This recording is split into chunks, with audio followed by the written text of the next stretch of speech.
Good evening, everyone. I'm just going to say I'm really, really sorry I missed most of the evening, but it's lovely to see you all.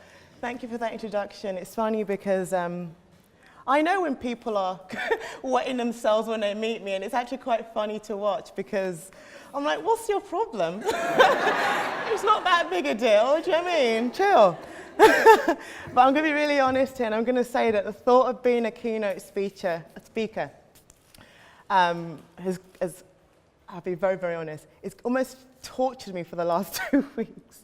I love giving speeches. You gave me 20 minutes, but I might go over the 20 minutes. No, I try not to. I mean, I'm like a dam. Once you let me go, your life is over. I'll just talk and talk and talk.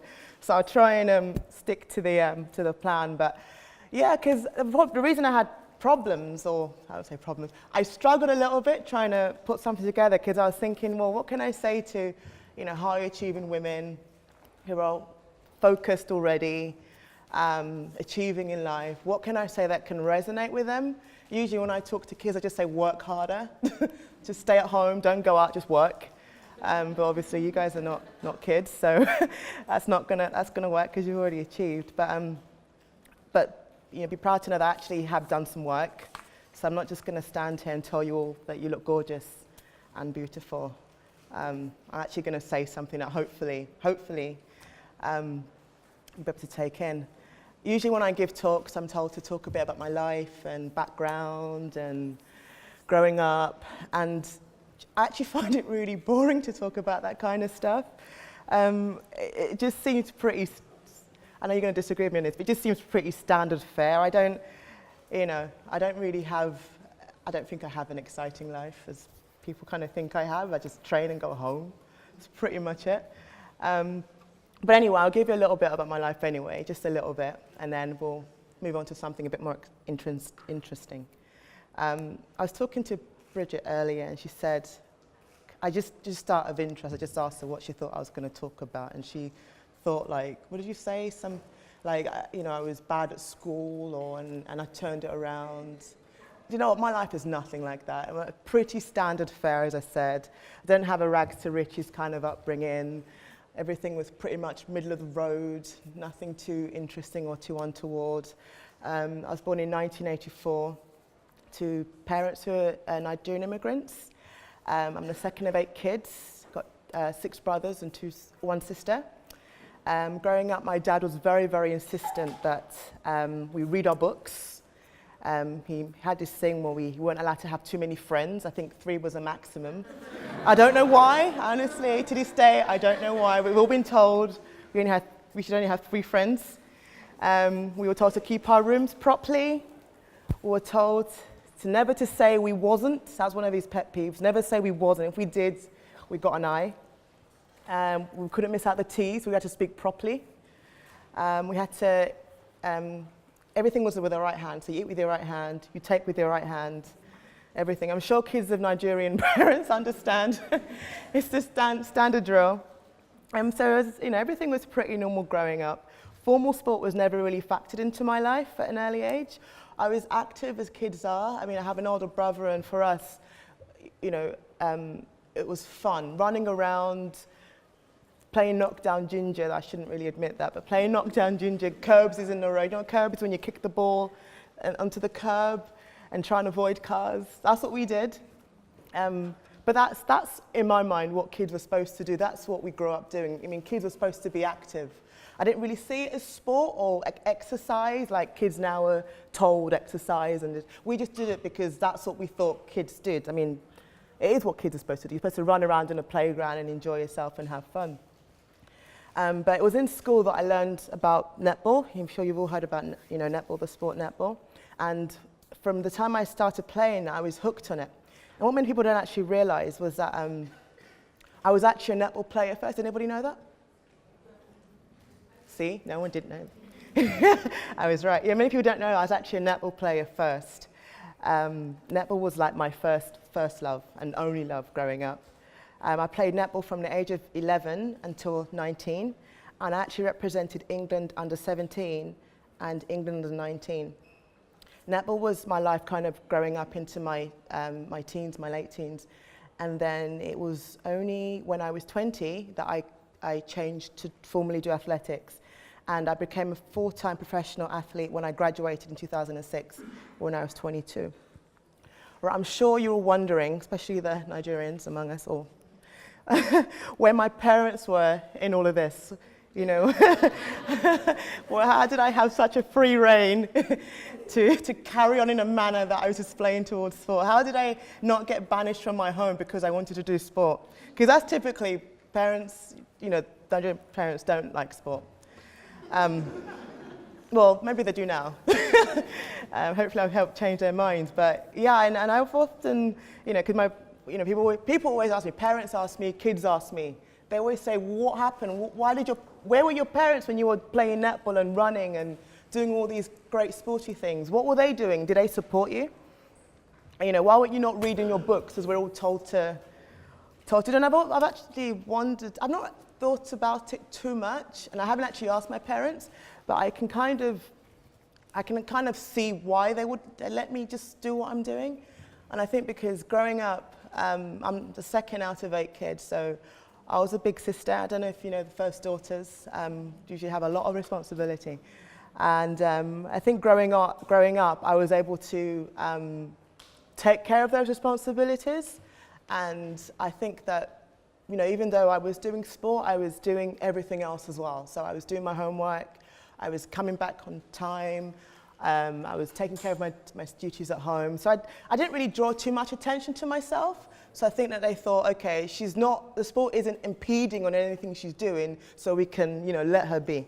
But what I think also another reason that helped my dad, particularly my dad, my mum wasn't too bothered actually, but it was my dad who only let us have 3 friends. But I think what made my dad really relax with the idea of me playing netball and then transferring to athletics was the fact that he saw it as a hobby. And that's something that I saw as well, if I was going to be very, very honest. You know, I thought I would grow up and like have a proper job. You know, I thought I'd wear proper clothes, do work things, you know, go out and get the tube, have lattes, be a proper adult. That's what I saw, you know, a job wasn't doing sport. You know, and I actually held on to that idea for a long time until I actually decided to become a professional athlete. And then I must say that the thought of having to forever live in a tracksuit and trainers, I did not like it, but it became my life. And I look back honestly now, and I wouldn't have had it any other way. I've had a really great career, 12 years or so, as a professional athlete in the sport. What I'm going to do, I'm going to stop with the history a bit just there, because I really want to draw attention to the fact that that was a period of life which doesn't really get mentioned much when I talk to people. People always want to know what happens afterwards with the medals and the Olympics and that. But what that period of my life was what I would call the formative years. I really believe that that's where I was made and defined as a person. That was, you know, in my teens, going into my early 20s. That period was what really kind of made me who I was. Everything I achieved after that was because of the grounding that I had growing up. And as I look back, the common thread that runs through my youth and into my young adulthood, even throughout the rest of my sport, is the fact that my life was filled with the positivity and encouragement of others. When I look back on who inspired me, it's a beautiful collaboration of so many different people. It was the input of the everyday that shaped me. My inspirations and certainly my aspirations came from normal people, not necessarily from stars or celebrities, you know, sports stars, but everyday people who genuinely took an interest in my life and really sought to help me out along my path. From the teacher who told me I looked like an athlete, even though I wasn't an athlete, this comment was followed by the simple encouragement of, you know, go and try it out, go and try it in athletics. And that led me to an athletics training club. And there was a caretaker who would watch us play netball in the school hall. And after I played a really, really bad game, he told me that the fight is not over yet. And I had to pick myself up because winners don't stay down. Or to my first athletics coach, who told me, he was the only one who thought this, I didn't believe him at the time, but he told me that I could medal at the European Junior Finals, even though I was the slowest going into the race and Because I was the slowest, I got drawn in lane 1. I came back with a bronze medal. All these memories are there, life-changing as small as they were, but they built into me a spirit that I could achieve anything and do everything. And that was incredibly empowering for someone like me who at a young age didn't really have that much confidence. When you know someone who trusts in you, it unleashes a strength you never thought you were allowed to experience.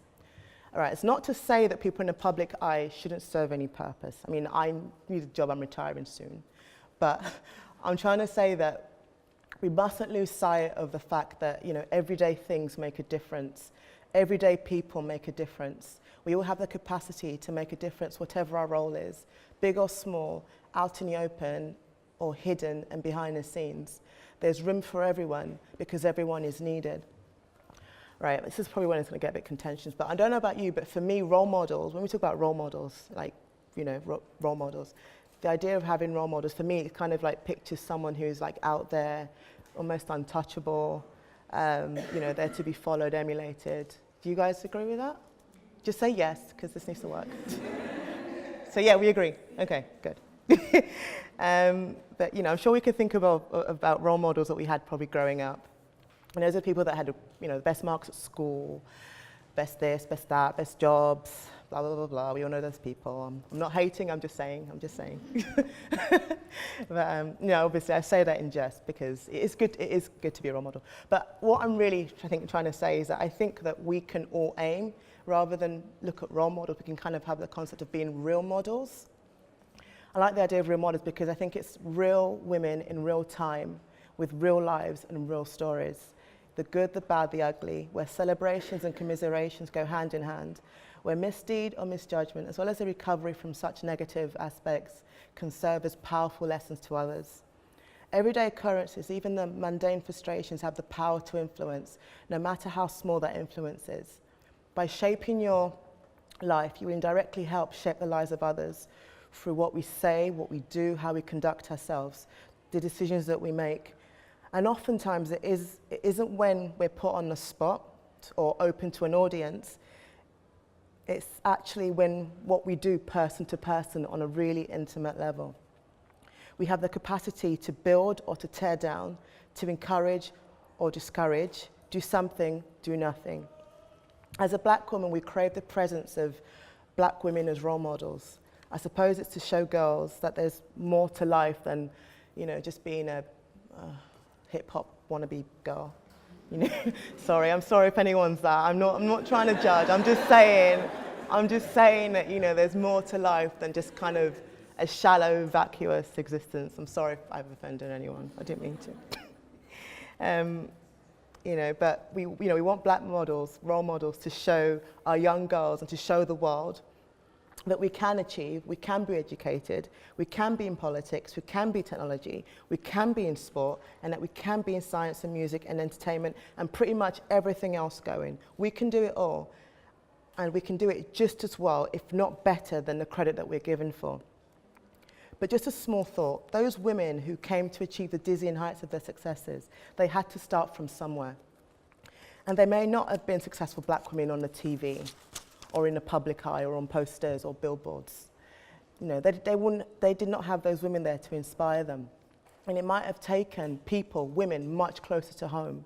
Women with that small voice telling these women that they could do it, the voice signaling the permission to believe unapologetically in their dreams and their aspirations.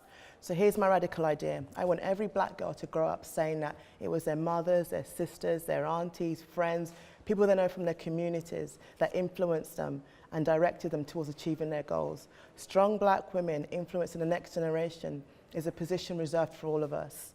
Don't say I don't have what it takes, I'm not good enough, I'm not big enough, I'm not amazing enough. By making a decision to want to be a role model for these girls, we automatically have what it takes. Let's start with us. It will be a difficult task. Most things that are worthwhile are really easy, and I only know too well from my years of competing. My experiences have taught me that the spoils aren't always given to the quickest or the strongest, but often to those who are prepared to persevere.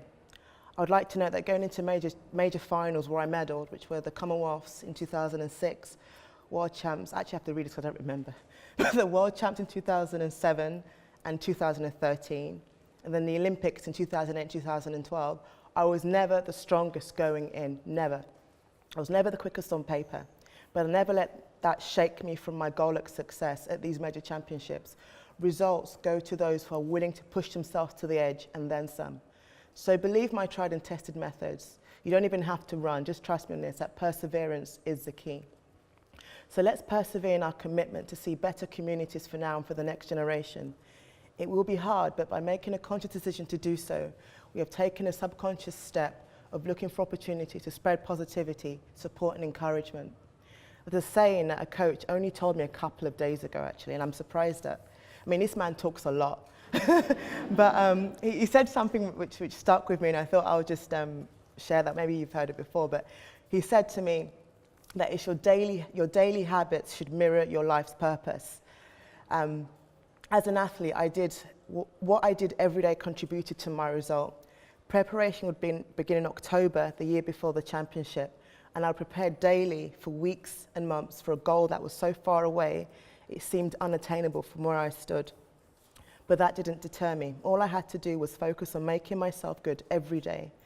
That was all it was. I took small step after small step, one bit at a time, day by day. Our daily habits should reflect our overall purpose.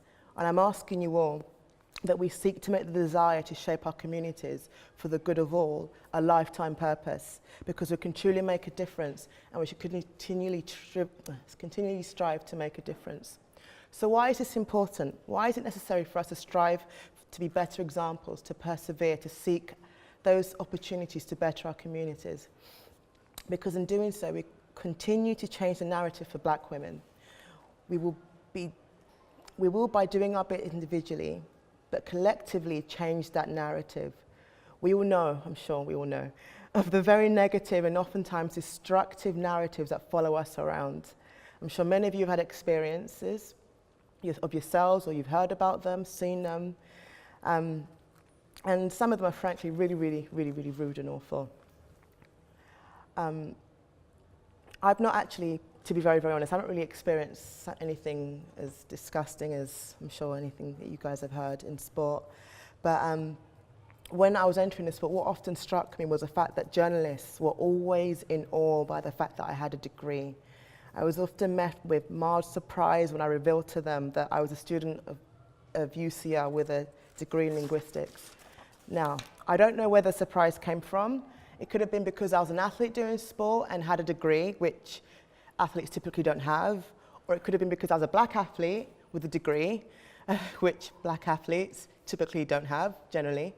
It could have been because I was a woman, it could have been because I was Black. I have no idea why they were surprised. All I can do is speculate, because I never pull them up on it. But I remember at the time thinking, I'm glad that you guys are surprised about me, because I don't want my story to be expected. I don't want to conform to any stereotype that you have about me as a Black woman. So every time you guys talk to me, you will be surprised. Our narratives should surprise people. They should be unexpected, not typical, not staid, not outdated, unhelpful or regressive. We have the ability, and we have the ability to control that narrative by shaping it to favor us and define us in the light that we deserve to be cast in. So just as I'm finishing, I'd like to take this opportunity to really encourage you to focus on pursuing all your goals and challenging the narratives that we have out there. But while you're doing that, just remember to always look back, to never forget, and always look back at those youngsters and see, how many of those you can bring along with you. Thank you. Have a good night.